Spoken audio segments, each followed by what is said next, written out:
Pemirsa ingin tahu perkembangan terbaru yang sedang penting? Segmen Catatan Siang menyajikan isu terkini dan inspiratif. Kami akan hadirkan sisi unik dan menarik yang terjadi di kota-kota besar di tanah air dalam segmen Catatan Siang.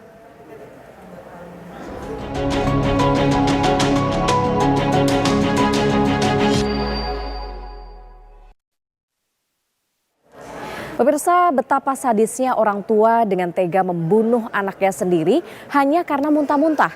Karena kesal, pelaku menganiaya anaknya sendiri dari menampar, menendang hingga menonjok korban sampai korban tidak sadarkan diri. Dan berikut adalah liputan dari reporter Adi Mulya dan juru kamera Rashid Hartadi dalam Catatan Siang. Baik pemirsa, di belakang kami ini merupakan lokasi atau tempat kejadian perkara di mana sepasang suami istri Pak Sutri yang pekerjaan sehari-harinya ialah seorang pengemis dengan tega menganiaya anaknya hingga kemudian meninggal dunia. Bisa Anda saksikan di belakang kami pemirsa, ini merupakan ruko kosong yang sehari-harinya digunakan para pelaku dan juga korban ini untuk beristirahat. Ini merupakan area di mana pelaku dengan teganya menyiksa sang buah hati yang berusia masih 3,5 tahun pemirsa. Usia yang sangat masih kecil hanya karena si korban ini muntah-muntah di sebuah minimarket di kawasan Tambun Selatan, Bekasi. Jadi kronologi bermula seperti ini pemirsa. Pak Sutri ini melihat anak kecilnya ini muntah-muntah di sebuah minimarket karena meminum susu pemberian orang. Nah kemudian pegawai minimarket ini menegur si ayah dan ibu karena anaknya ini muntah-muntah. Karena kemudian kesal dan emosi memuncak dan merasa malu, ibu dan anak ini dengan teganya menyiksa, menganiaya anaknya ini di belakang ini. Ini merupakan lokasinya. Dan kemudian pada Minggu pukul 20.45, Minggu malam, si pelaku menganiaya anak kecilnya yang kemudian meninggal dunia. Senin paginya pemirsa, Senin paginya si korban ini ditemukan di ruko kosong ini. Jadi tadi si pelaku membunuh di ruko sebelah saya dan ini merupakan ruko kosong yang sudah dipasangi garis polisi. Di sini sudah ada polis lain.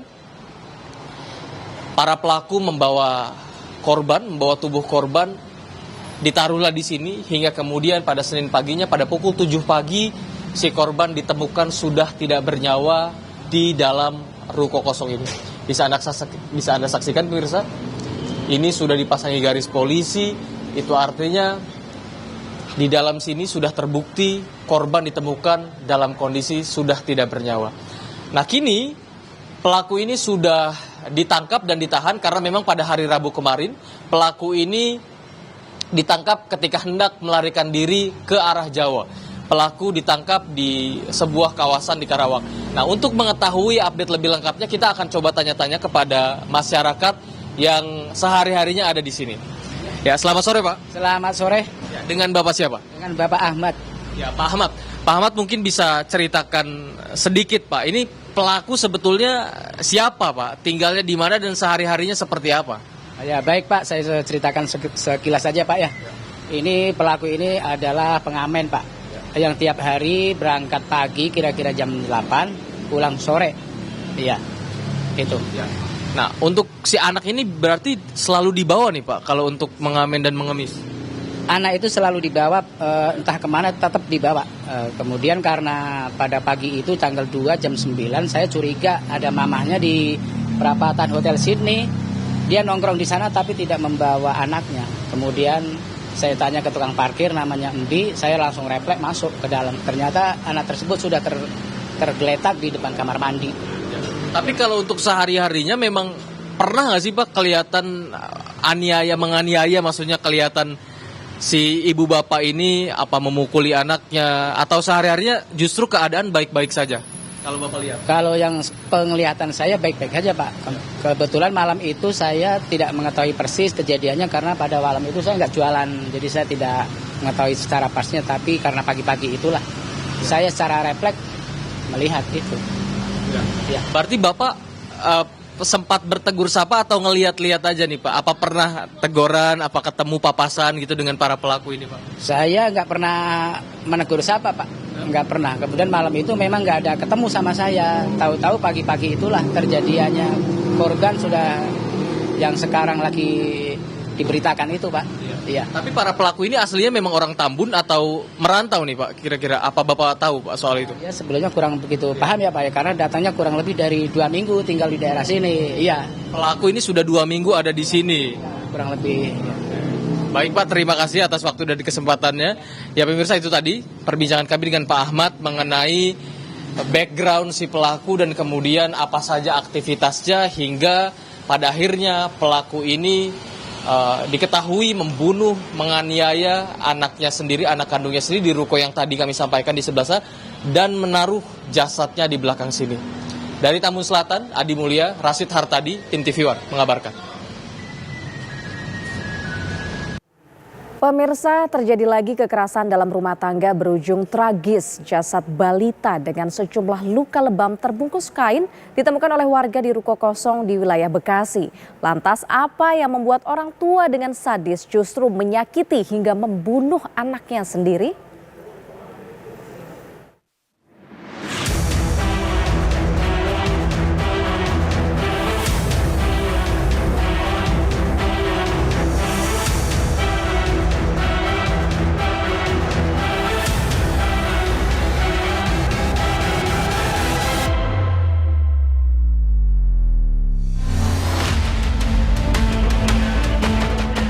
Bagaimana bisa orang tua dengan sadis membunuh anaknya sendiri? Entah apa yang ada di benaknya hingga berlaku sadis terhadap darah dagingnya. Kejadian awal saat itu, kedua pelaku yang merupakan orang tua kandung membawa korban untuk mengemis meskipun korban dalam keadaan sakit. Korban yang tidak kuat kemudian muntah di depan toko.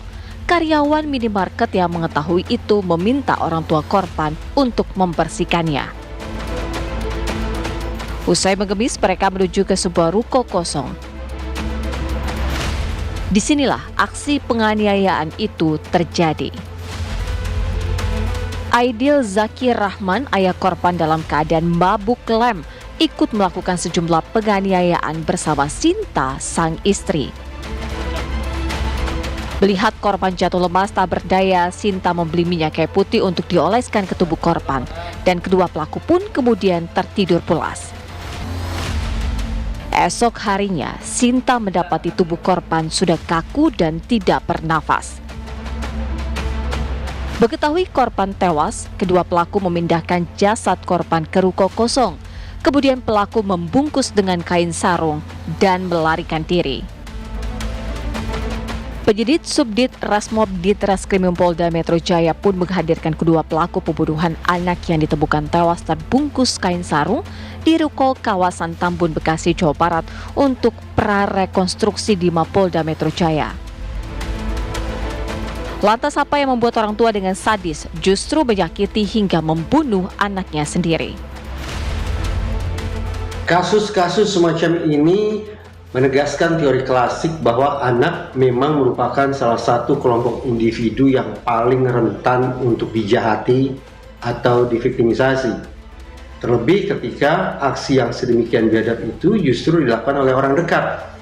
Orang yang hitung-hitungan di atas kertas, tahu persis tentang kondisi anak, paham betul tentang kelemahan-kelemahan anak, cerdas betul untuk memahami bahwa ada bentuk-bentuk perlakuan yang tidak akan bisa dielakkan oleh anak.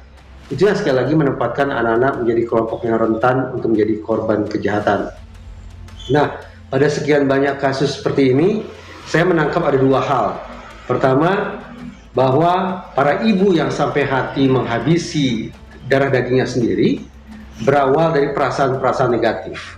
Ada perasaan sedih, putus asa, amarah, dan sejenisnya. Plus yang kedua, displacement, bahwa ketika perasaan-perasaan negatif itu tidak bisa diarahkan kepada sumber datangnya perasaan negatif itu, maka anak-anaklah yang kemudian menjadi korban atau objek pelampiasan. Displacement, bagaimana para ibu tersebut menggeser penyaluran perasaan negatif mereka dari target sejati, dari sumber atau dari pihak yang menjadi asal muasal munculnya perasaan negatif kepada anak-anak selaku pihak yang lemah, yang sekali lagi rentan untuk diviktimisasi. Uniknya, ada pihak-pihak tertentu, termasuk Komnas Perempuan, yang selalu bisa menemukan alasan, bahkan terkesan pemakluman terhadap para perempuan atau terhadap para ibu yang melakukan pembunuhan terhadap anak-anak mereka sendiri. Tentu saja saya berharap bahwa pada akhirnya otoritas penegakan hukum, termasuk hakim, akan mengesampingkan alasan-alasan, akan mengesampingkan pemakluman-pemakluman semacam itu. Justru sebaliknya, ketika pelaku pembunuhan terhadap anak tak lain tak bukan adalah orang tua si anak itu sendiri, baik ayah maupun ibu, maka sudah sepatutnya para pelaku itu diberikan pemberatan sanksi pidana. Lagi-lagi, kita harapkan tidak ada lagi perilaku sadis yang dilakukan orang tua kepada anaknya. Nuraninya, harusnya orang tualah yang melindungi anak-anak. Tim TV One mengabarkan.